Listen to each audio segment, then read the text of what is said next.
Hello, hello, hello. We are live with Joanna Novello. Joanna is the queen of community strategy.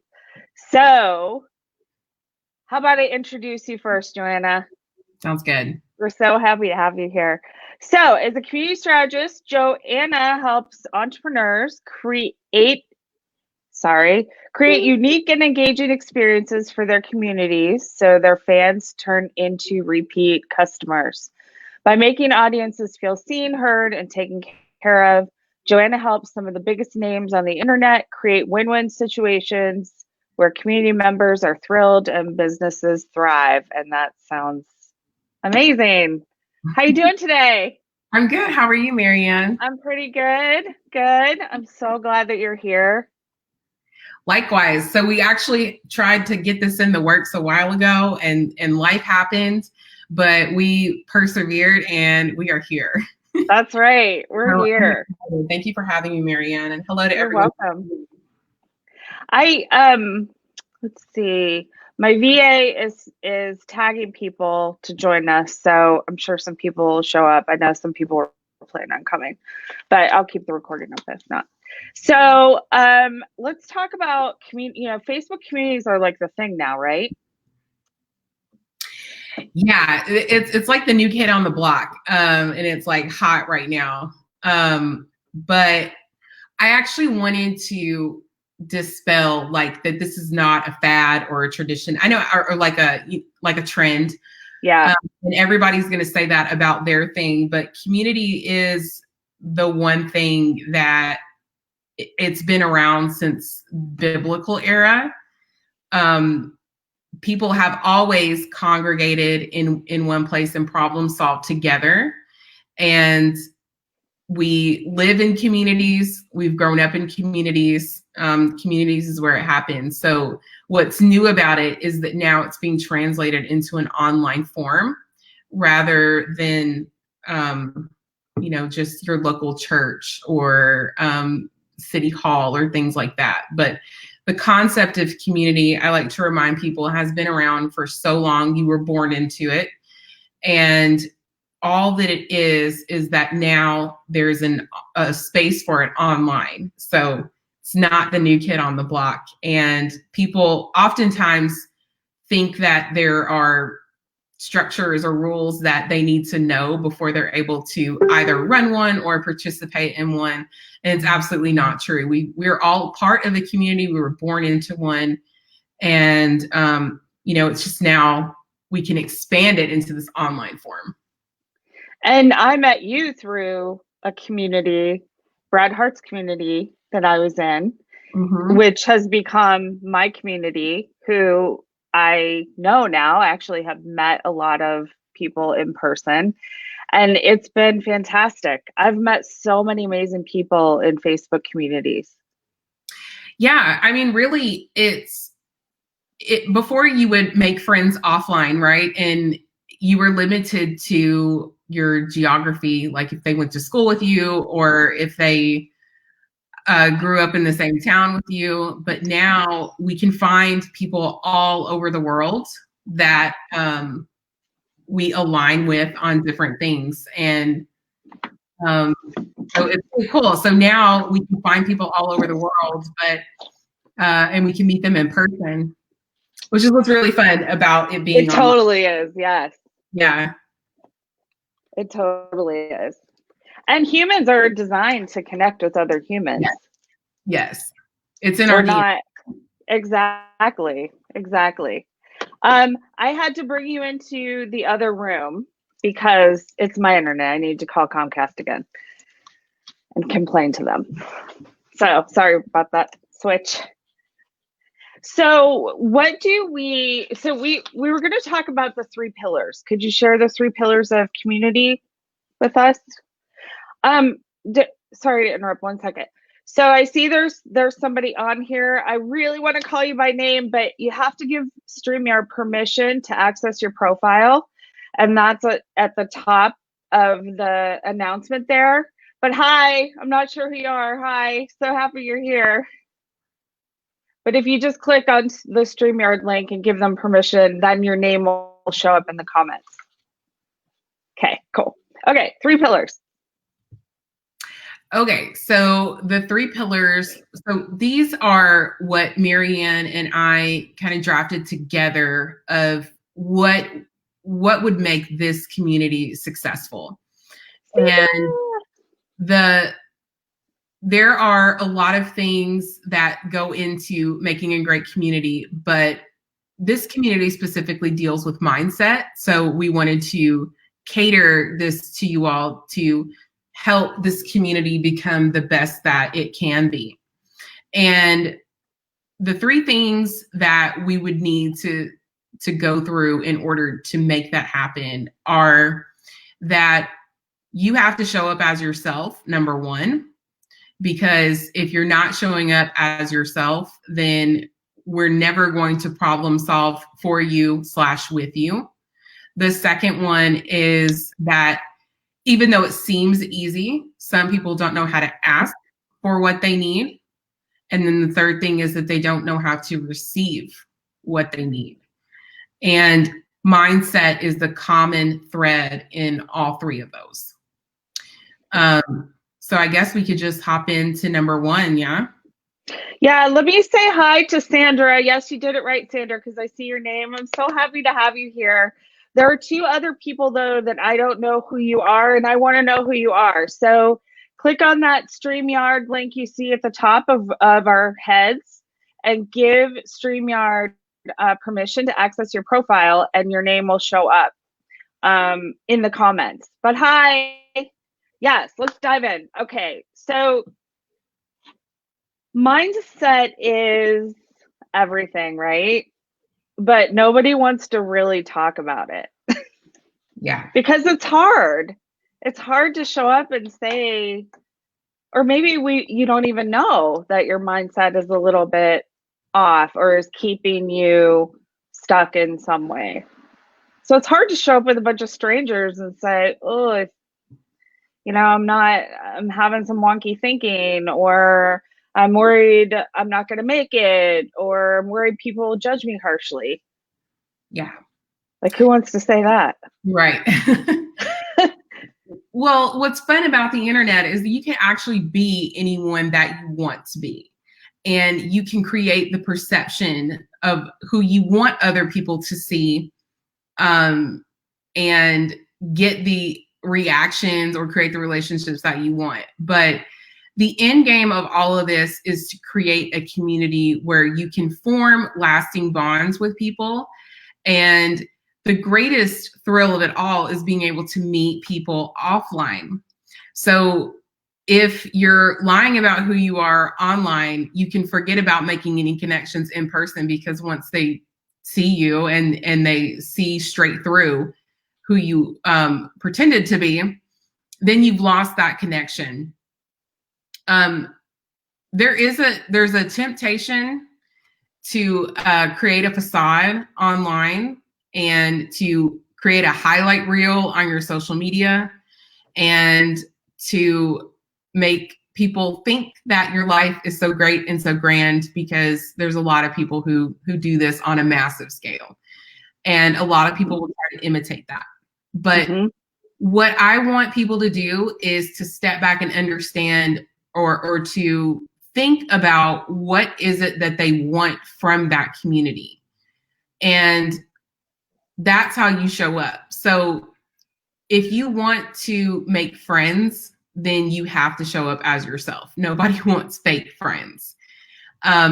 We could get technical on this of like, make sure you have a real profile picture, or make sure you're using your actual name, things like that. But let's go even deeper on that. And a lot of people do that. Yes. I don't, for the record. Yeah. We don't. Yeah. So those things are, sorry, the army's about to come in right now. Your army? First of all, Joanna, you have 2 little kiddos, right? Yeah.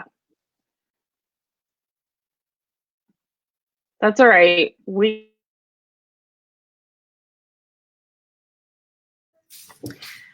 Okay, so if people are showing up with fake names, so I'm in a lot of groups, so I see this happen more often than not, but use your real name, use your real picture, and allow people to see the real you.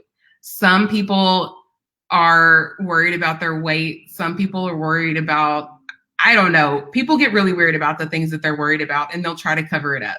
And I would say be as authentic as possible as you can. Are you still there, Marianne? You look frozen on my screen.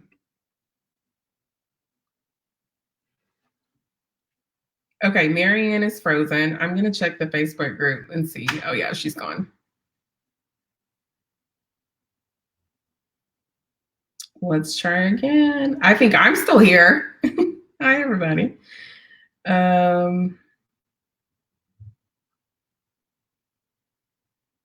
Okay, yeah, I'm still in the group. Okay, so you know what I'm going to do? I'm going to still keep going. And hopefully Marianne can hop back in. Okay. Okay. There we are. Gotcha. We're back. Okay. Okay, so we were talking about creating a facade. Yes. So think about, why are you in this community and what are you trying to solve for? So if we're here in this community and we're talking about mindset, there's probably going to be some things that we're going to have to be vulnerable about. I would, not be scared to be vulnerable. We're going to talk about that in the second one, which is how to ask. But your mindset will dictate how you show up inside of the group. So when I show up in a community, I am myself. What you see online is what you're going to get in person. And when you show up that way, people can get to your solutions faster. They can help you get there that much faster. Yeah. So if you're here in this group, then it's important that you put aside your ego, or you put aside any fears that you might have of judgment, and say, is it in my best interest to pretend to be someone that I'm not? Is that going to actually help to solve my problems? Or do I show up as myself? This determines how you ask questions. So fake people ask fake questions, or they're not in alignment with themselves before they are in alignment with like what the real issue is that they're actually trying to solve for. Mm-hmm. So when it comes to showing up in the group and asking, you want to not be afraid to be who you are, so that way you can ask the real question. So that's the gateway, right? So let's say I'm in the group and I show up and I have an ask. Don't dance around the ask. Don't worry about what are they going to think of me if I ask this question. And this is a way larger problem than people actually think it is. So if anybody actually owns their own group, then this might be happening. You don't realize it's happening. You know how you have those people that show up in the group and they never talk, they never comment on any posts, they're just there, but sometimes you can see that they're seeing the post, they're watching the post. There's something that's stopping them from asking in the group. And they might be waiting for somebody to ask the question that has been on their mind, and they're just waiting for somebody else to ask it. So you're only hurting your own results by sitting on the sidelines, which is what that is. You're just sitting on the sidelines, waiting for somebody else to step up and ask your question. So don't be scared to ask. That's the first thing. But mindset will tell you, like, if I do ask, people are going to think this or they're going to think that. Look, if you're asking me how to torture a cat, yeah, I'm going to think that you're crazy. But if you're asking me a legitimate question that is in alignment with this group, there's no room for judgment, because we came here to problem solve as a community. Yeah. So if you're a sideline sitter, this message is for you. You have to hop in. You have to ask your question. And if you're not, this is mindset. It's all mindset. I get a lot of, when I manage communities, I get a lot of people that will send me messages behind the scenes because they're scared to ask in front of the community. But think about it. You have all these other people that are sidelined sitting, waiting for you to ask that question that you sent behind the scenes. When you ask a question, you solve it for 5, 10, 15, 1,000 other people. So don't be scared to ask your question. If it makes sense, you're in the right group, and Marianne is there to answer it. Don't be scared to ask. I've heard it all, by the way. So don't be scared to ask. Yeah. And a lot of people think they have unique questions, and I'm a bubble burster to say that, you know, your question's probably not unique. Like Marianne's saying, she's the expert that has the experience behind it. So she's been there, done that. And some people's questions inside of their heads can feel like dragons. And in reality, it's a caterpillar. You know, it's like not that big. It's just your own perception and your own filter. And there's mindset goes for days, right, Marianne? Like, yes, it does, ma'am. It's like psychological. If you've, if you've been told by your parents, to stay quiet or things like that. Like, it's funny what people will come back and say. They'll say like, my parents used to tell me like, oh, don't ask questions, just whatever. And they don't know what I say. Yeah. Mm-hmm. And then they'll be scared to ask questions later on in life. And then people don't understand that, they have that working against them in the background. But if you're going to pop into a community, you want to participate because you're not only going to problem solve for yourself, you're going to problem solve for the other people around you. Sometimes you bring up issues that people didn't even know existed. And, or you shine a light on something that people hadn't thought of from that angle. And, that's the power of community. It's when 10 people get together and problem solve, you get there that much faster than if each one of those were individually trying to problem solve on their own. Mm-hmm. So the community, oh my gosh, yes. Yeah, the community doesn't actually work if you don't contribute to it. It's a wheel that everybody is turning together. And so I see somebody, let me read some of these. Sandra, I see you, you're on here. Thank you. All I see is Facebook user who said positive mindset, daily intentions. Absolutely. And another Facebook user live. Yes, Joanna Novello is amazing. I wish I knew who you guys were. Just click on the Yard Stream or StreamYard and give them permission. Totally agree. Somebody else says. So we're so happy to have you guys here. All things mindset. And Joanna, that's so true. Like, it's so analogous to life, right? Like, what you get out of it is what you put into it. Exactly. Right. So like when you're engaging, when you're giving, when you're receiving, which is the second one, right? Receiving is the second pillar. That creates like a something gets set in motion that starts gaining momentum. It's kind of like the cart going down the hill, it starts going slowly and starts to pick up momentum. And going faster. So, but it's hard for people to say, to ask those questions, to say, I'm struggling. So how do people kind of get over that? We all want to talk about strategies, but really what's behind the strategy is, or not knowing the strategy, or, is mindset. Yeah. Really quick before we move to that, Sandra D said, I'm a fraud. Sandra D's name, it's Sandra Straight. So she says she's trying to hide herself from her students. So some people will use their maiden names. That's totally fine. Let me clarify on that. There are people out there that will name themselves like Beyonce. Yeah. Or things like that are totally not even like, it's crazy like what people will change their names to, or like that princess that runs the show. Like, and Facebook has cracked down on a lot of this because of exactly what we were talking about. They want genuine connections to real people. So I'm not saying like using my brother works for the IRS, and his username for the longest time was not his name. It was actually Andy Rooney, who's actually on 60 Minutes. Rooney, right? And he had his crotchety guy of Andy Rooney.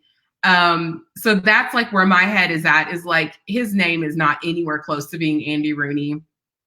But he worked for the IRS and it put a lot of really powerful people in prison, and was worried about being seen on Facebook. But my brother wasn't connecting with people. But that's legitimate. Yeah.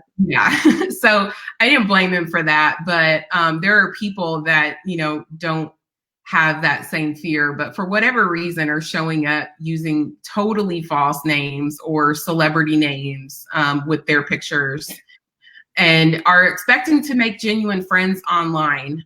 So just so we're clear on that. So no, she's not a fraud. Sandra, you're not a fraud. No, you're the opposite of a fraud, actually. Yeah. I know, Sandra. So she said, my brother used to have Ed Word, and people thought that was his last name. So the point is, show up as your authentic self. Totally makes sense. I knew what you meant. And be willing to do that, because when you are willing to do that, not just lurk, you're going to get a lot more out of the experience of being in a group. And Facebook is really pushing groups right now. Yeah, they are. They're not pushing, but putting an emphasis on them. Yeah, they have spent a large amount of time and resources in building the infrastructure for Facebook groups. So I also manage groups on WordPress and Slack. There is something called Disciple, if anybody's heard of Disciple, but all of them don't have the user functionality the way that Facebook groups do, because they've been making adjustments for a very, very long time. And it's easy to use. It's easier to connect with people, and we're not hiding behind the usernames. Because if you guys think back in if you had AOL or ICQ or things like that, or chat rooms when that was a thing, you were talking to usernames, right? And you didn't actually know that person. So that's what sets Facebook apart, is that these are real people with real profiles that you can actually make a connection with. So at the core of it, what they're really looking to do is to get you connected faster, to problem solve faster. So Facebook has a real profile. Sorry, that was me. Go ahead. They put the time and the effort into making the platform easy for people to use for that specific purpose. So when you show up as Andy Rooney, like it makes it difficult for you, but it removes that obstacle of having to figure out who the person actually is. Yeah. Yeah. So I'm looking at my phone now. So Debbie Hudson, hi Debbie, great to see you on here. Woo! She's the one that said positive mindset, daily intentions. Tasha said yes. Joanna Novella is amazing. Hi Tasha. Hi Tasha. And Sandra said, I don't understand this, Sandra. School Whiz 70. Do you understand that? School Whiz 70. I'm old. I don't know these things. School Whiz. AM. That was AOL Instant Messenger. That was her username. Oh. School Whiz 77. She's a teacher, and she's a coach. Yeah. Okay. So we were back to the first one, which is like how to ask. This is a problem that people have offline as well. So you can imagine that whatever layers there are when you're offline trying to ask for help,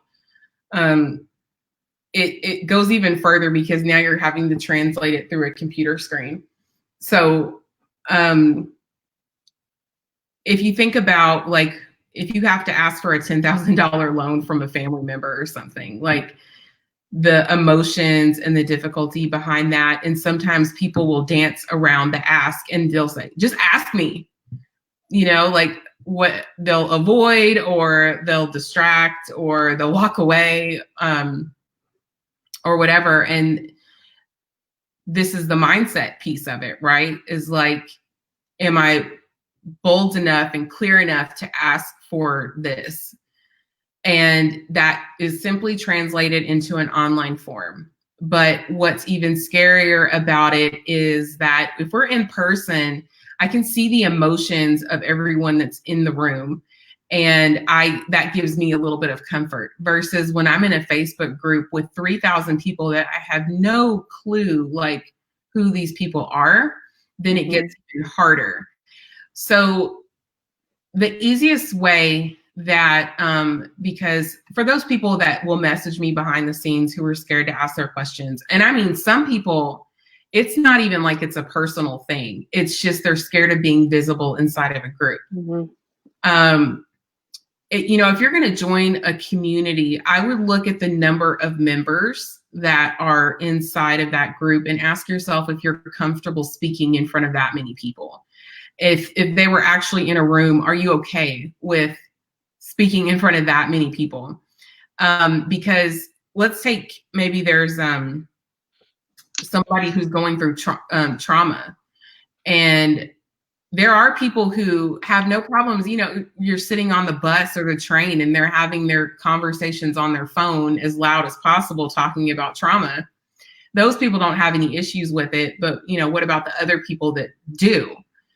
The number of people inside of the group, which is why I love small groups. I don't love the 100,000, because the more people that you add in there, it gets harder to make the deeper connections. And the deeper connections are what people are really looking for. The groups that have the big, huge numbers, they're looking for the top level information or whatever, but you're not going to get super, super down into it. So this is a smaller group, and that is powerful, because you don't have to feel like you're going to be judged as much. And you can start putting some of those fears to rest about posting inside of a community. So the number of people in the group, but then also who's running it. Do you trust Marianne? Do you trust that if you ask this question that she's going to give you a legitimate answer? And do you trust the people that are there in the group? So these factors are all at play when it comes to writing a post inside of the group. So that on top of whatever mindset block you might have. So if you don't trust the people that are inside of the group, then you're not going to show up and you're not going to get the help that you need. So we're not in Facebook groups just for fun. Just so we're clear on that. We're not here in Marianne's group just for fun. We're here for a reason. And people are showing up to this live for a reason. There's a million, maybe a billion other Facebook groups that they could be spending their time in right now, yet we're here right now. And that's because these people are serious about problem solving. So if you trust the people that are around you and the setting feels right, then you will be empowered to actually get clear on what you're asking for. You don't have any of these jitters of like, oh, let me ask like a light version of this question that maybe helps you to feel out the group. Because some people do that. Sure. And in the comments, they'll start getting down to the real stuff once they've like taken the temperature and they're like, okay, it's cool to ask. So remember that clarity in your question is what matters. And then being comfortable enough around those people to be clear. And then you're problem solving that much faster. Yeah. And then the third one is how to receive, right? Are we ready to move on? Like, I don't know if we should maybe see if there's any questions or if you have any thoughts before we move on. Yeah, well, one thing I was thinking is, you know, it takes like a while to develop trust in any relationship. And I know there are other people in this group who have their own Facebook groups. And if you guys are watching live, hashtag live, give us thumbs up, hearts, all that stuff for the algorithm. Um, so great to see you. Hi, Natasha. How are you? Is it can be, you know, like it takes a while to develop trust and rapport in-person relationships. So, and there, I was saying, sorry, I got sidetracked. There are other people in the group who have their own groups. And are there things that the leader of the group can do to like develop that trust, to encourage like crosstalk? Because I think one of the things that's challenging is to get group members to engage with one another. Mm-hmm. So if you are a group owner, the analogy that I always like to use is that I was a server for many, many, many years. And if someone ordered French fries, I would always bring them the ketchup. And people were always so impressed by me being prepared with ketchup. But the reality is that I knew you were going to ask for it anyways. And so I didn't want to slow myself down. So I went ahead and we called it pre-staging and I put it in front of you. And that showed them that I have been doing this for a while and I already know that you're going to ask for the ketchup. You know you're going to ask for the ketchup. So let's just knock it out. That can translate into so many different things. And when you're a group owner, if you pre-stage the ketchup, you can gain trust so fast. And so let's translate that further. If you have been doing whatever work you're doing and you've been doing it for a very long time, you already know before people open up their mouths what they're going to ask you probably. And you're really good at anticipating what people need before they ask it. When you are able to anticipate, that is the fastest way to gain trust from someone because it shows your expertise and your experience. Mm-hmm.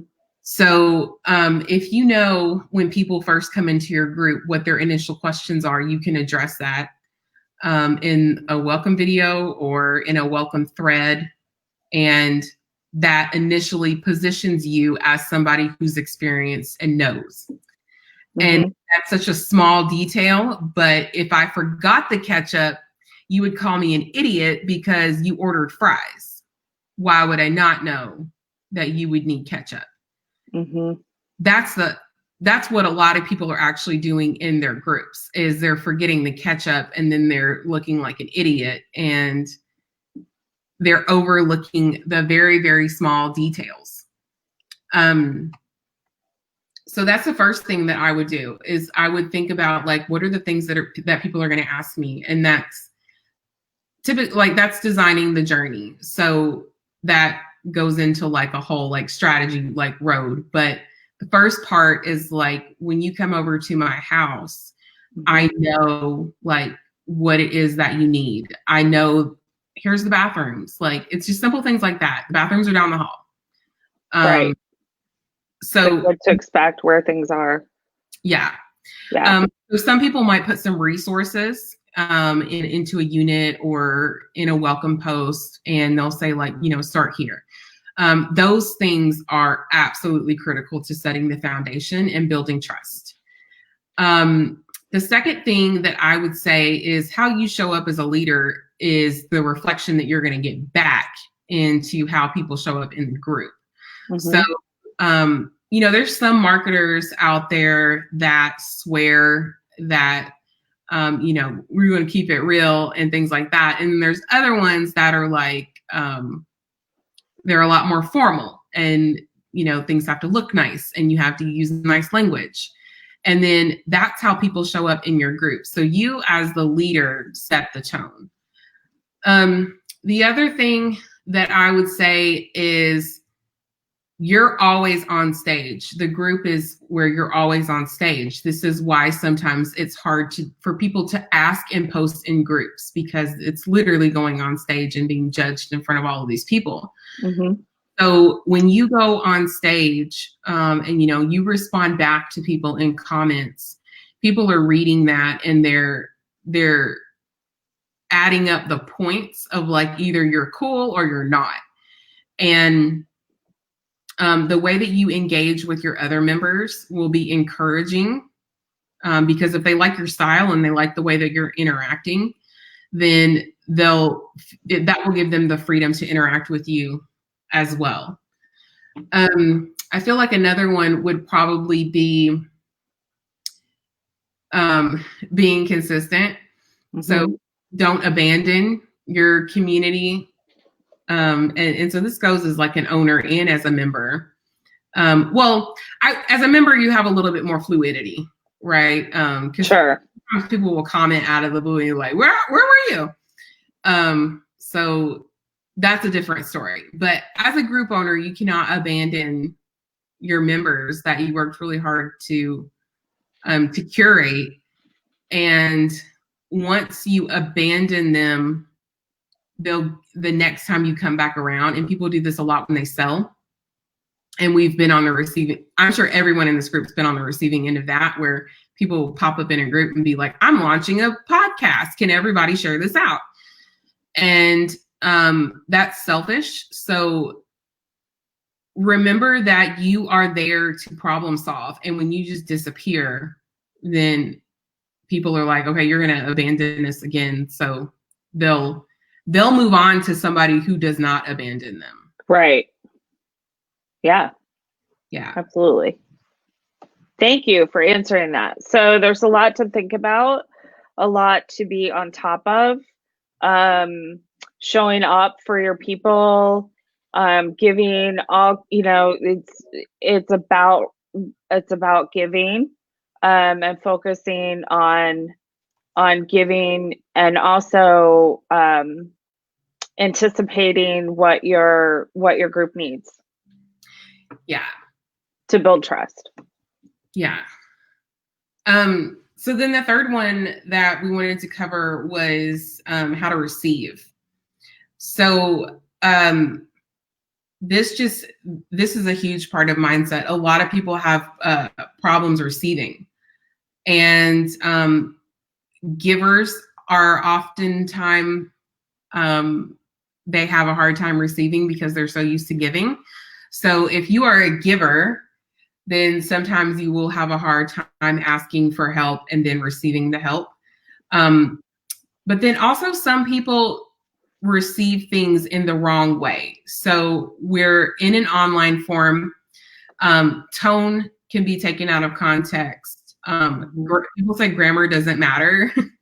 Not true. I've seen things where, or even like autocorrect. And then, it can totally like throw it off. And then you have to be like, is that what you really meant? And then they come back and they have to like, be like, no, this is actually what I meant. So grammar matters. Punctuation matters. I agree. I'm like a grammar Nazi. And especially in the English language, because several words are spelled different ways and they all have different meanings. So you have to be careful with that. I've been on the receiving end of some grammar errors where I'm like, I'm glad that I knew that person, because I know what they were actually trying to get at. So grammar has gotten some people into issues where I've managed the communities and it's been an issue. When you read things back, sometimes people are on the go and they want to answer you really quick, and they don't have the time to be thoughtful about the way that they're writing the response. And so sometimes people will take the response the wrong way.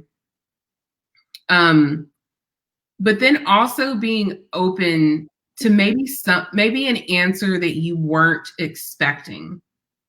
And I've had that where I'll ask a question and somebody will come back and be like, what if it was actually this?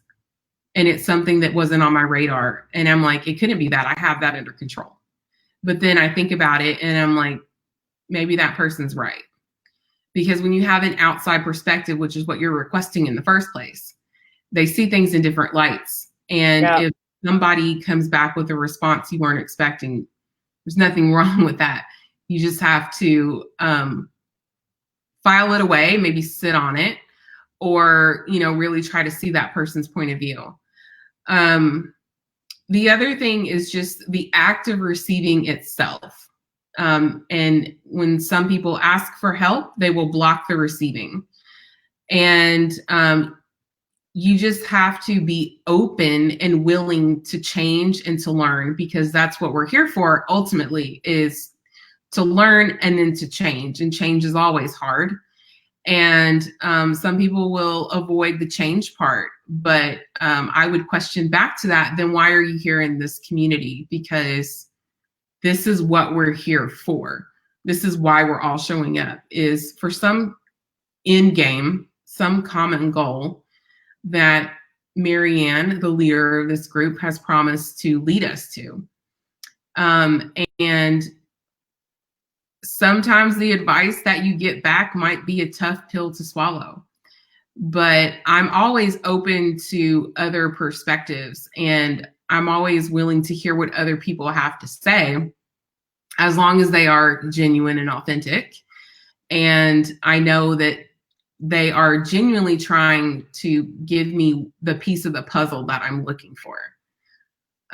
So always being open when you show up into the group, because we're no longer confined to our own culture. Like, some people might view in a totally different light, because in their culture it could be crazy or outlandish or rude. And so there's no boundaries as far as like geography or culture or language. So you're getting perspectives that are really all over the spectrum. That's beautiful. At the same time, sometimes it can be a curse. So you just have to like play in between and be like, which one is it? That's such a good point, because the same word can mean very different things in different cultures. Yes. And like, we don't know what one word might mean in Siberia and use it, but people are here from all over the world. Yeah. Which is in some ways like completely inconceivable. Right. So cool, but inconceivable. Yeah, but you're right. And be open to hearing, hey, like, did you mean that? Because where I live, this is what that means. Oh my gosh, I didn't know. I didn't mean that. Thank you for asking. This is what I meant. I had no idea. Yeah, it's such a good point. I always give the benefit of the doubt, and then I'll ask a clarifying question. Like, okay, is this what you really meant? Yeah. Because sometimes people don't actually think when they type. And then they'll come back, or, sometimes they don't even read the full post.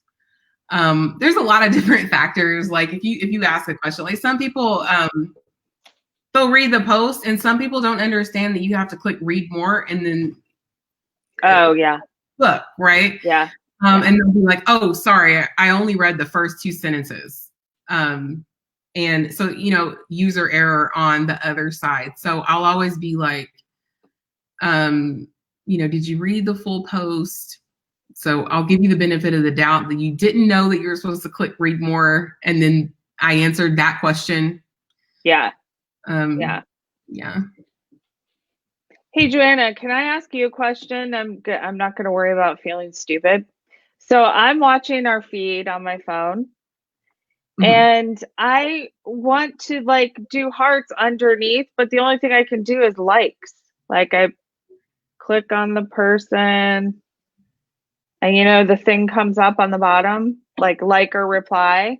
And so I press like, but the only thing I can do is like it if I double click on it. How do I do a heart?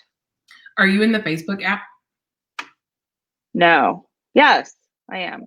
I think so. Yeah. It could be the version of your phone, or it could be, I mean, there's a couple different things. Like my old phone would only allow the like while it was live. And then once it was not live, then you could do the different emojis. So Sandra, when you said I'll stop being silly because this is actually high value information, I did I was gonna do a heart or like a funny, but I wasn't allowed. I couldn't do it. So I'm gonna blame my phone, not user error. I actually haven't had it updated in a few weeks, so maybe that's what it is. Thank you. Thank you. Okay, Sandra says, I had this conversation about receiving in my group last night, and someone said from her culture she was taught to reject first, to demonstrate being humble, and then accept a gift. I found that interesting, and I'm bringing that information into my own intentions when I'm coaching. This has been an interesting topic. Yeah, and in, doing therapy, for me, that's, it's important to know like different cultures and how they accept help or don't accept help, or like the process of that, like for her, kind of saying no at first, and then because that's a sign that you're humble, and that's important in that culture, obviously, to be humble, but then moving forward and knowing that really helps as you're trying to help them. So my mom is Hawaiian, and it is in the Hawaiian culture that you don't ask for help.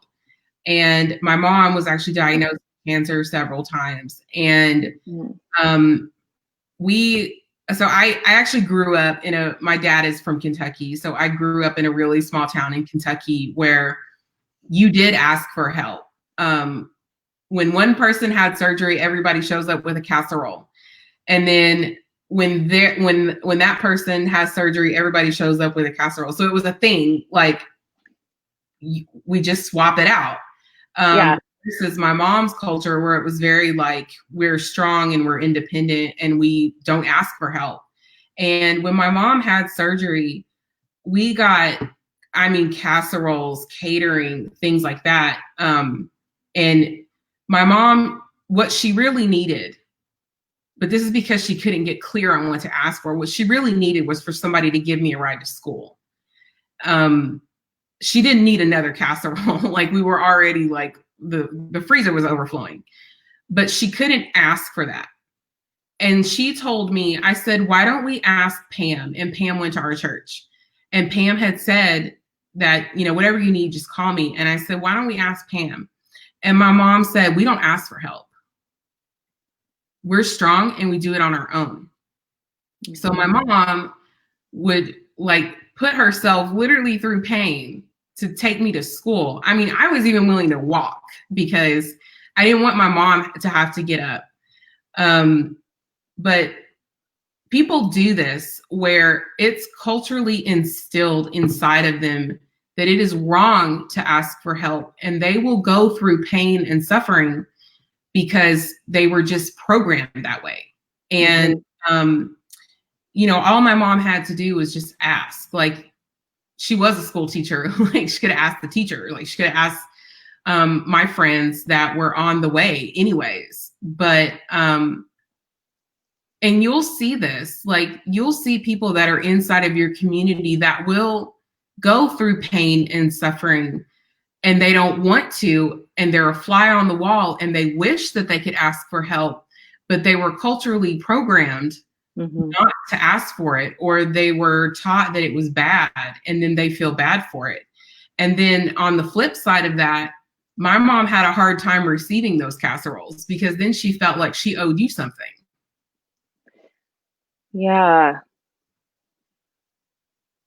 And that's the dynamic that's at work. This is all mindset, right? This is all, and yeah, some of that's cultural, but that's your mindset was programmed by your culture. And when you're in a community setting, all of those things come to light because you're like, hey, why aren't you talking? Like, is everything okay? But those are just all the factors that are just at play. And You can't, like, when people say, if you don't comment on this post, I'm going to delete you out of this group.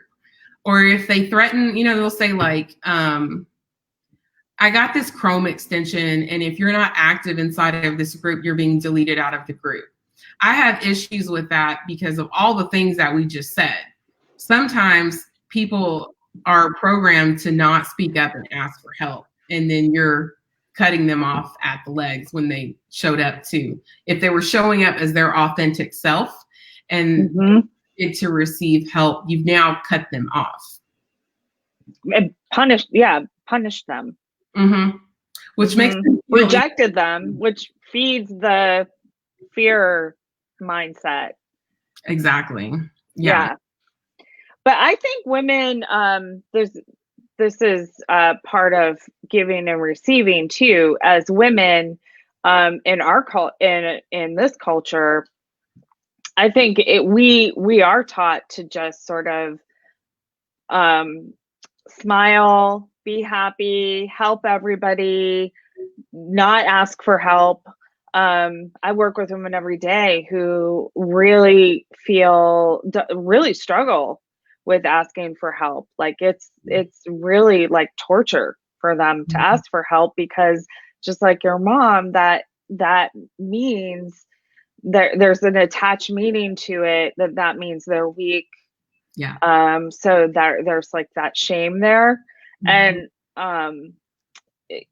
I think that does cause people to, some people feel a little bit safer than others too, and just saying, look, I have this problem. I'm going to reach out and ask for help.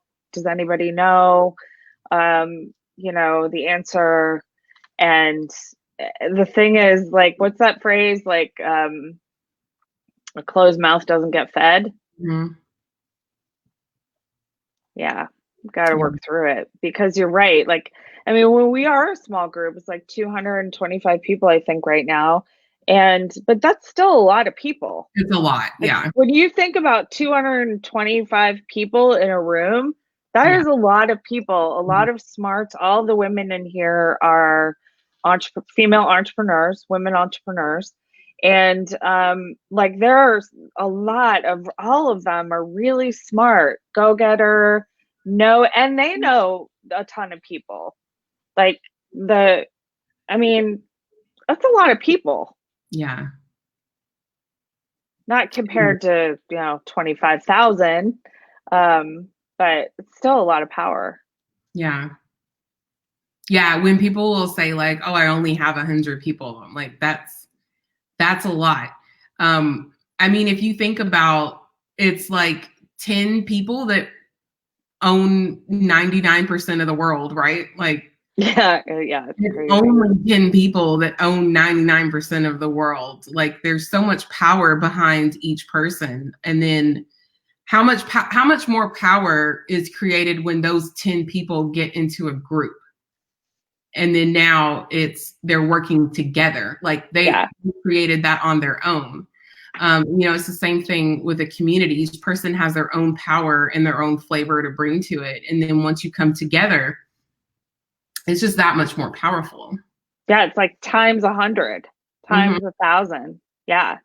Especially if everybody like is engaging. Holy shit. Yeah. Holy shit. Yeah. Yeah. And that's what people are chasing is the high engagement. That's why a lot of people bring me in, is because that is what they want. But these foundations that we've talked about on this call have to be in place first. If people can't even ask and receive, you're not going to get the engagement. And that's all mindset. Which all comes back to mindset. Yeah. Hi, Shanta. I just want to give a shout out. Christiana is on here. Carrie Faith. Hi. Shantae Cooper. Hi, sweetie. Oh, it's Amy. Hi, Amy. And I'm going to read Sandra's question. Do you have suggestions around that? I know modeling for them that it's safe to ask for help would be great. Sandra has a group. Sometimes people need to see someone go first, and it gives them permission to go next. But what other suggestions do you have? Kristen? So, I would set up a buffet. So, what I mean by that is I would make it easy for people to raise their hands.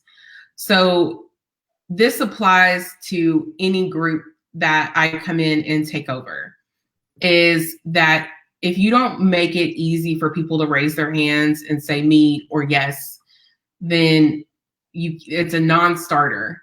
So a lot of times what people are trying to do is they're dancing around what the real issue is. I'll give you an example. I took over this group for dating. It was for people who are like 60 and over and have been divorced, and they're in a group where they're trying to learn from this woman who has a course on like how to date. She has a like endorsed methodology by Dr. Covey, actually. Okay. So she tells me when we get on the call, she goes, nobody in my group is talking, and I don't even know how you would get people to engage inside of a dating group. And she goes, if you can do this, if you can get people engaging in my group, I would just consider you a magician. And I was like, this is easy. This is easy. And what we did is we set challenge accepted. Yeah. Like all I do is I say, what are they struggling with? Like what's difficult for them? And I went through all the posts inside of the group and I got a gist of it, but I already knew what it was. And the problem is that they actually didn't know what a normal person looked like out in the real world. So when you're dating, it's you don't know what you're coming up against. You don't know what they're going to bring out. And so you will ask them questions that will kind of like filter out, right? So what I did was I mimicked that, and we did a dating game, and we put up 3 pictures of guys. This was for the women. It was a mixed gender group. So we went with women first, and we put 3 men up, and we said, which one of these men is the right candidate for you? And then we put the scenario. The scenario is, when should you tell them your 5-year goals? And the first candidate A says, you should wait until you're married. Candidate B says, we should do it on the second date. Candidate A says, we should be talking about that on the first date. So this mimics them, the issue that they're facing out in the real world of like, here's 3 people that I've set up dates with on my online dating profile. And I'm going to ask this question. How do I know which one is the right candidate for me? And the answers were all over the place. And you could tell the people that were like, you should wait until you get married. Those were the people that were not her ideal client. So we also set up like, we segmented. They segmented on their own. Because if you wait until you're married to reveal your 5-year plan, like, sorry, too late, right? Yeah, that's not good. So I take whatever issue it is that they're facing and I put it in a form that's like fun for them. So I think about the pain, like what is the pain point that they're facing? The pain point is that they don't know how to tell who is a good candidate for them or not. Okay, how do I illustrate that in a group? How do I make it fun? How do I make it engaging? The other thing is that I made it easy for them. You just had to write either A, B, or C in the comments. We got 50 responses in 1 hour from a supposedly dead group. They were there, yeah. They were there and they needed help. And we revealed that this was the real problem. The real problem is they didn't know how to tell a good candidate from a bad candidate. And we made it easy for them to answer. A, B, or C. Easy. I'm not going to be judged by you. I don't have to write a whole book on whatever, A, B, or C. After that post, people started posting questions in the group. well, what if he's this? How do I know if he's a good candidate? Like all of a sudden that just busted everything wide open. So another one, let's take sales for an example, because sales is so easy to translate. If you were trying to close sales, I'm going to hit on the pain points that you're going through. And I'm just going to highlight that and reflect it back to you. I mean, it's not rocket science what I do. Like I just figure out, like I'm pretty intuitive, and I can figure out like if people are being fake and they're trying to ask a certain question, I can see through it and see the real question they're trying to ask. And I'll just reflect that back to them. And remember, we're here as a community to problem solve. As long as you keep going back to the problem and bringing the problem back up, you will get engagement. That's what they came here for. They probably did. I mean, maybe they came for your resource or your thing or whatever, but everything that you do inside of the group is to solve that problem. And when people get away from talking about the problem and solving the problem, that's when you lose engagement, because you're not giving value. Mm-hmm. Right? Yeah. So I love it. These are hot tips that Joanna charges a lot of money to give. So we have a bunch of people that have joined us. So I'm going to give some shout outs to Kristen. Hi, Kristen. Awesome to see you. Sandra said, I love that. Debbie said, good idea. Rochelle Strauss, Etheridge, good to see you. Glad you could make it. We're at the tail end of this, but if you guys have questions, put them in the comments. Hi, Shelly. Awesome to see you. All you gorgeous. Amy. Hi. Give us some hearts. #live. Give us some love for the algorithm. And if any of you guys have any questions for Joanna, now's the time. Kristen also has a group. She said, I love these tips. Go ahead. Sorry. Well, I was reading Sandra's question here, and the whole go first thing. This is why when you start with small groups, and you have these founding members, they're so incredibly important. But people really, they hate having like 5 or 10 people in the group. But when you have 5 people, and you're able to have these really like deep conversations, and then you add another 5 that can then come into that conversation. I love small groups because that's when you can really open up the conversation. And then as you add new people in, the conversation is already flowing.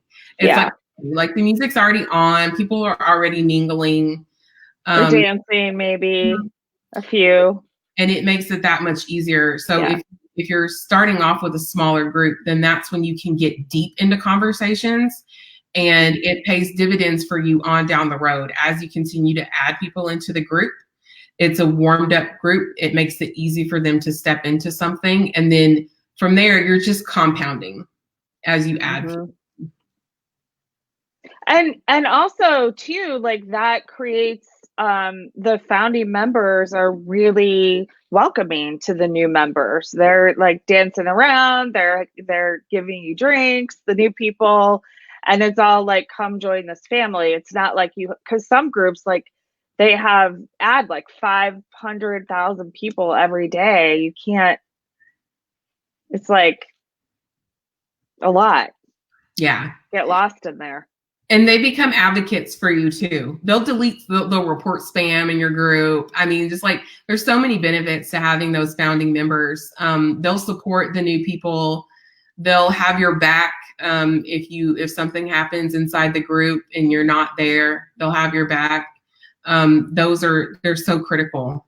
And then, they become your, especially if you're selling a product or a service, like they'll sell for you in the comments. Like it's so easy. That's awesome. These are such great tips. Did you see any other comments or questions you wanted to address in here, Joanna? Kara, hi Kara. How are you? Awesome to see you. Yeah, I mean, this is Hashtag also, live. I would say, like, I mean, Sandra's question is like layered, but that's my answer back to this is that, you know, this is kind of like an onion. Like there's layers to this. Mindset is not a one question thing. There are layers there. And it's going to take us, like when you go to a therapy session, you're not done in one session. There's way more to the story that we need to keep pulling out, that we need to keep processing. And that conversation goes on for a very long time. It's the same thing in your community. There's layers to whatever problem it is that you're solving. Yeah. And you're having those conversations over time. And what makes your business page different from your Facebook group is the fact that you can pull those layers out and build on top of those conversations. Mm-hmm. Yeah, totally. And you could just really get to know what everybody's doing, where they're at. I think there's this, like to talk about funnels, for instance. You know, I love funnels. Funnels are great, important part of business. But it's a lot easier to talk about funnels than it is to talk about fears. Yeah. Related to your business than it is to talk about, you know, feeling shame about asking for help. But all that stuff is so necessary to talk about. And it's perfect to talk about those things in a small group of other women entrepreneurs who get it. Like Exactly. we all get that. Yeah. You know, I always say, like, if you have an engagement problem, you probably have a member problem. Because if we are all in a group problem solving together, there should never be a problem with engagement because we're all there for the same reason. So being intentional with the groups that you join, as well as being intentional with the people that you add into your group. You're not just adding people just for the sake of numbers. Because if you have people, a lot of times people will start a group and just to have like people in there, they'll add their family members who, like, if you run a group for Facebook ads, your grandmother has no idea how to engage on a post about Facebook ads. And that's not even her thing. And it's really difficult to get engagement from people that are not there for that problem, which is why a group of 5 people is way better than a group of 100 people that have nothing to do with what you're there for. Yeah, totally. I didn't do that. I know some people do that, because a number is just a number. A number is just a number. Yeah, and my question is always like, to who? Like who needs to see that number? Who does that number matter to you? It's just you that it matters to. Right, exactly. There's when it comes to community, like think about the communities we have like in real life. There's some towns that have like 5,000 people. There's some cities that have 5 million people. And I mean, do you think that people with 5,000 people are worried that they don't have more people in there? It's like, we're here. We're all on the same page. This is our community, and we built it to what we wanted it to be. Beautiful. Thank you so much, Joanna. This is so awesome. And ask questions. Yeah. Does anybody? So Kristen has a group. She says, I have to go back and watch the beginning. I need more engagement in my group. Yep. Do that. I'll have it up for a little bit and then I'll put it in the units section, which is where all the interviews are being kept. But you can access that. You can access it there. Does anybody have any comments, questions? If you're on live, hashtag live.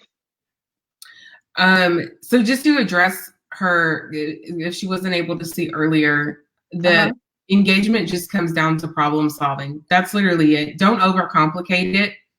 And it's as easy as asking people what they need. It's literally that easy. You can go put a post in your group and say, how can I help you right now? And That's a very broad question. You have no idea what people are going to come back with, but you can, it's that simple. Just say like, how can I support you today? But if you know the problem and you know the pain in and out, then you should know how to navigate. Like, it's whatever you would do offline is you're just doing the same thing in an online form. Yeah. Oh, so how can I help you right now? Hit me up. I'm here for you guys. Okay. That was really nice and fun. And thank you so much. So informative. I know that you know exactly what you're doing with all this stuff, and we appreciate you sharing all your wisdom. Oh, I wanted to add one more thing on. Time. Yeah. When Marianne and I were talking about like what to talk about in the group,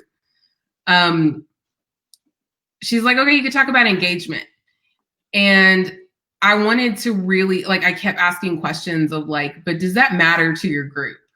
Like, what matters? What helps you to move the needle inside of your group? So she and I really got down to the bottom of it, of like, what is helpful for you all? And so it's the same thing that for your group. Be intentional with what you're doing, and don't solve problems that don't exist. Like if engagement inside of people's groups wasn't what really helped you all, then we're just talking to the wall here. So always stay to the pain, like always stick around there and continue to problem solve around there. Don't stray from that. And that was what we spent time behind the scenes before we got on this call, to be intentional, because we wanted to make sure that this matters to you all, that this is something that you walk away and say, that made a difference for me. So everything that you bring to the table for your community has to make a difference, and you don't do it just for the sake of doing it. So that's like, as long as you stick around there, then engagement is not a problem. Oh, Joanna, real quick, so some groups are paid. What's the difference between a paid group and a free group? So it's basically a funnel of a free group. Well, there's two types of free groups. There's networking groups, and then there's free groups that are part of a funnel. So, Julie Stoian has a great group that actually does both, where she does have a good group. Yeah, like it's part of her funnel. She does sell in there, but at the same time, it's where a lot of people go just to network. And if you're just getting into online businesses, that would be your launch pad. Some groups are just to meet. Like, for example, I'm in a group for people who have birthdays on 9/11, because my birthday's on 9/11. And oh wow, there's a lot of pain points around that, like in of its own, but it's just where I'm in a group where I know I'm not alone. And we're not selling anything. I don't need to learn anything. I just need to know that I'm in the same group with other people who have similar experiences as me. Then you have the free group that is part of the funnel. So for the free group, that's where if you go to Baskin Robbins and you get the pink spoon, that is your pink spoon. It's just a sample, and you're not over giving into that group. It's where they get to experience you. Some people just, they want the little sample before they go and buy the whole gallon. So that's where you give them access to you on a limited level. And then once you get into a paid group, that's where they get full access to everything that you promise to them. And a lot of times people might over deliver in a free group. If you're handing out a lot of pink spoons, like if you can imagine me just being like, okay, can I have another pink spoon of that cookie dough? Can I have another one and another one? Yeah, I'm not going to buy the quart of ice cream. But if you give me one, you'll be full. if you give people enough to be like, okay, I get it and I want it, then you're good. Then people will go up into in your funnel and join the paid group. But people will say, like, I'm not sure how much content I should be putting into the free group versus the paid group. Mm-hmm. And it's just like, if I were to ask you for a sample of that ice cream, what would go in the pink spoon? And then you don't give anything beyond that. And that is it's not to be stingy or to be like, oh, they need to pay for that. Because look, I tell people, like, sometimes giving away too much content can be dangerous on your part, because you need to, like, imagine that I'm a health coach and I'm giving you advice all the time in a free group. Sometimes that is dangerous because I don't actually know all your health conditions. I don't know. This has actually happened for somebody that was managing, they had a free group for Facebook ads, and they were giving advice in a free group, and somebody had a whole lot of money on the line for it, but they weren't asking the deep questions like, who are you targeting? What are you doing here and here and here, which is what people in the paid group got. And this person had, they were targeting the wrong people, and they blew $10,000 and then blamed this person because they said, well, you should have asked me, like, who was like this checklist of things. And they were like, no, that's what happens in the paid group. Well, this is what happens when you give advice in a free group. You have all the full details, and it's dangerous sometimes because you don't actually know, like, you need to protect yourself. It's not just me being like, I need money in order to give this to you. It's actually about protecting yourself and being like, I don't actually know what level you're at. I don't know all the variables that go into it, but I do find those things out when my students become paid students. Right. And then I'm able to give them accurate information. So even when you're receiving, you need to be careful. Yeah. Mm-hmm. Yeah, like, this person didn't ask properly, like, but that's also because they just didn't know. Right. Yeah, they didn't know what to ask. Yeah, the piece of information that they were missing that they didn't know was part of the paid program. So they were asking questions that they didn't know how to properly ask. And this person was in turn giving them help based on just what they knew. Right. And qualifying, like, that's the point of the sales process. You're qualifying people. People want to learn. So you want to give them enough to make a difference for them, but, not to the point where they're blowing $10,000 and then blaming you on it. Yeah. Give them enough to make a difference. And then if they want to go beyond that, they need to pay. Gotcha. Cool. All right. It's like WebMD versus going to the doctor. Exactly. Yeah, that's a really good. That's funny. I was just thinking about that. It's a different level of care. Yeah. Really. Like, yeah. They're making their own assessments, because it's free and it's on the internet. But the doctor is the one that's been actually trained to help. And that's you as the expert. Yeah. Usually when I go on MD, it doesn't end well. Yeah. It ends with me, like, really stressed and worrying, and I go to the doctor anyway. So, yeah. Okay, cool. Well, thanks.